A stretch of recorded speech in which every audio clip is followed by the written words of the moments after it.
প্রান্তিক পর্যায়ে মানুষদের, ওই রিক্সাওয়ালা, ওই শ্রমিক, ওই দিনমজুর, এই খেটে খাওয়া মানুষদের আসলে দেশের সরকারের কাছ থেকে কোনটা প্রত্যাশা? সে এক্সপ্রেসওয়েতে যাবে না, সে মেট্রো রেলে খুব চলে না, হয়তো মাঝে মধ্যে আসে। তারা চায় না যে সংসদ ভবনের আশেপাশে দিয়ে পার্কে ঘুরে বেড়াতে। তারা চায় জনজীবনের নিরাপত্তা, তাদের জনজীবনে দৈনন্দিন চলতে ফিরতে যে সুবিধাগুলো, সেইগুলো আজকে আমরা সেটাই আলোচনা করব। প্রথমত যদি আসি, আমরা রাস্তায় প্রতি বছরে যানবাহনে সড়ক দুর্ঘটনায় 9 থেকে 12,000 মানুষ নিহত হয়। রাষ্ট্রের এই যে পরিকল্পনাজনিত সমস্যা, বিভিন্ন রোডস অ্যান্ড হাইওয়েতে নির্মাণ সমস্যা, আজকে রাস্তা বানালে রাস্তার মাঝখান থেকে দেখা যায় অর্ধেক উঠে যায়, দক্ষ চালনার অভাব, কিংবা সঠিক ট্রেনিং কিংবা সঠিক ট্রাফিক ব্যবস্থা, এই যে অব্যবস্থাপনায় পুরো রাষ্ট্রের পরিকল্পনার যে ঘাটতি, এর কারণে দেশে এই নিহতের সংখ্যা ক্রমশ বেড়ে চলেছে। এই সাধারণ জনগণের যে প্রাণের মূল্য, এটি তার পরিবারই একমাত্র অনুভব করতে পারে। এটি আমাদের দাবি থাকবে সুন্দর পরিকল্পনার মাধ্যমে এই প্রাণহানিকে কমিয়ে নিয়ে আসার। যারা দিনে দুপুরে রিক্সা চালায়, দিনমজুরি কাজ করে, রাস্তায় মাঠে ঘাটে থাকে, তাদের জননিরাপত্তা কোথায় আজকে? আজকে আমরা দেখতে পাই রাস্তায় বের হলেই ছিনতাইকারী, কিশোর গ্যাং, চাঁদাবাজ, ওই হত্যাকারী, গুম খুন, এই ধরনের প্রভাব খাটিয়ে মানুষকে আজকে জননিরাপত্তাহীন গড়ে তুলেছে। আগে শুনতাম ঢাকা শহরে বের হইলেই রাস্তায় অলিতে গলিতে ছিনতাইকারী, এখন সেটা গ্রাম পর্যায়ে পৌঁছে গেছে।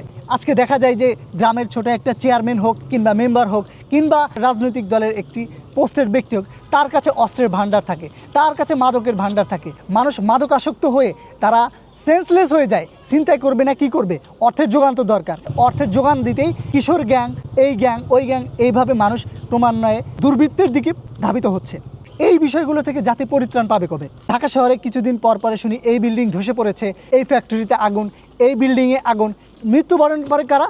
ওই যে ফ্যাক্টরিতে শ্রমিক, আমার খেটে খাওয়া মানুষ, আমার সেই প্রান্তিক পর্যায়ের মানুষটি সেই দিন শেষে আহত হয়, সেই দিন শেষে নিহত হয়। গার্মেন্টসের মালিক কিংবা ফ্যাক্টরির মালিক কিন্তু এসি রুমে বসে থাকে। কর্মসংস্থানের জায়গাতেও তাদের নেই কোনো নিরাপত্তা, জোড়াতালি দিয়ে সকল ফ্যাক্টরিগুলো চালাচ্ছে। ঢাকা শহরে এই রাস্তায় এই যে তারের ছড়াছড়ি, বিদ্যুৎ ব্যবস্থার সাথে অন্যান্য তারের সংযোগ দিয়ে পুরো ঢাকা শহরকে আচ্ছাদিত করেছে। এই যে অপরিকল্পনীয় অবকাঠামো ব্যবস্থা, নগর ব্যবস্থা, এটির আমরা সমাধান চাই। আজকে যদি আমরা স্বাস্থ্য খাতের কথা বলি, এই যে লোকাল মার্কেটগুলো, আজকে বাজারে বাচ্চাদের খাদ্য সামগ্রী থেকে শুরু করে বড়দের ব্যবহার সামগ্রী কিংবা মেডিকেলের যে জিনিসপত্র দেখি, সকল জায়গাতেই নকলের ছড়াছড়ি। এই যে স্বাস্থ্যগত ঝুঁকিতে বাংলাদেশের নাগরিক, এদের থেকে পরিত্রাণ কিভাবে পাবো? বাংলাদেশের অলিতে গলিতে সরকারি অনুমোদন ব্যতীতই অহরহ ইন্ডাস্ট্রি, ফ্যাক্টরি গড়ে উঠেছে, যেখানে নাই কোনো নিবন্ধন, স্বাস্থ্যগত পরিবেশ, যেখানে নেই কোনো সরকারি নিয়ম নীতির তোয়াক্কা, যেখানেই খুশি ইট ভাটা বলি, কেমিক্যাল ইন্ডাস্ট্রি বলি, যার যার ইচ্ছাধীন তৈরি করছে, ইচ্ছা মতোই পরিবেশে তারা দূষিত আবর্জনা ছড়িয়ে দিচ্ছে। বর্জ্য ব্যবস্থাপনার বিশদ অপরিকল্পনীয় অবস্থা। আমরা দেখতে পাই কি, নগরে যে বিল্ডিংগুলো গড়ে ওঠে, এই বিল্ডিংয়ের মালিক, ওই বিল্ডিংয়ের মালিক 1 হাত জায়গা, 1 ইঞ্চি জায়গা পরিমাণ ছাড় দিতে চায় না। একটা বাসার বা একটা গলির ভেতরে অ্যাম্বুলেন্স ঢোকার মতো রাস্তা তারা দেয় না। স্বাস্থ্য খাতে আরেকটা যদি বলি, হসপিটালে গেলেই দেখি আমরা দালালের ছড়াছড়ি। সাধারণ যে ভুক্তভোগী একজন রুগী কিংবা তার পরিবার যখনই হাসপাতালে যায়, মৌমাছির মতো দালালরা তাকে ঘিরে ফেলে। সেই সাথে যদি আরও বলি, যারা ডাক্তার রয়েছেন, এখানে গিয়েও আমাদের মুক্তি নেই। যে ঔষধ কোম্পানিটা কমিশন বেশি দিচ্ছে, সুযোগ সুবিধা বেশি দিচ্ছে, দিন শেষে ঔষধের ইফেক্ট দূরে থাক, তারা সেই কোম্পানির ওষুধগুলো লিখে দিচ্ছে। সেই সাথে তো ঔষধ কোম্পানির ভুয়া ওষুধ এবং মেয়াদ উত্তীর্ণ ঔষধ সাধারণ মানুষের মধ্যে বিলি করা, এইটারও ব্যবস্থা এখনও চলমান রয়েছে। আমরা দেখতে পাই ঢাকা শহরে যদি 1 ঘন্টা বৃষ্টি হয়, বন্যা শুরু হয়ে যায়। ঢাকার অলিতে গলিতে থেকে মেন রোডে হাঁটু পানি, বুক পানি। ঢাকা শহরে পুরো একটি অপরিকল্পনীয় অবস্থায় চলমান রয়েছে। এই যে খেটে খাওয়া মানুষ, একদিন বৃষ্টি হলে সে রাস্তায় বের হতে পারে না। একজন রিক্সা চালক, ইনকামের তার জায়গাটা বন্ধ হয়ে যায়। ফুটপাতে ব্যবসা করতে গেলে সাধারণ মানুষের চাঁদাবাজির শিকার হতে হয়। রাস্তায় যে অপরিকল্পনীয় ব্যবস্থার কারণে দুর্ঘটনার শিকার হতে হয়। রাস্তায় বের হলেই মানুষের ছিনতাইয়ের, রাস্তায় বের হলে মানুষের ধর্ষণের কবলে। আজকে নারী কিংবা পুরুষ আসলে সমাজে সামাজিক এই নিরাপত্তার জায়গাতে ভীষণ হুমকির মুখে রয়েছে।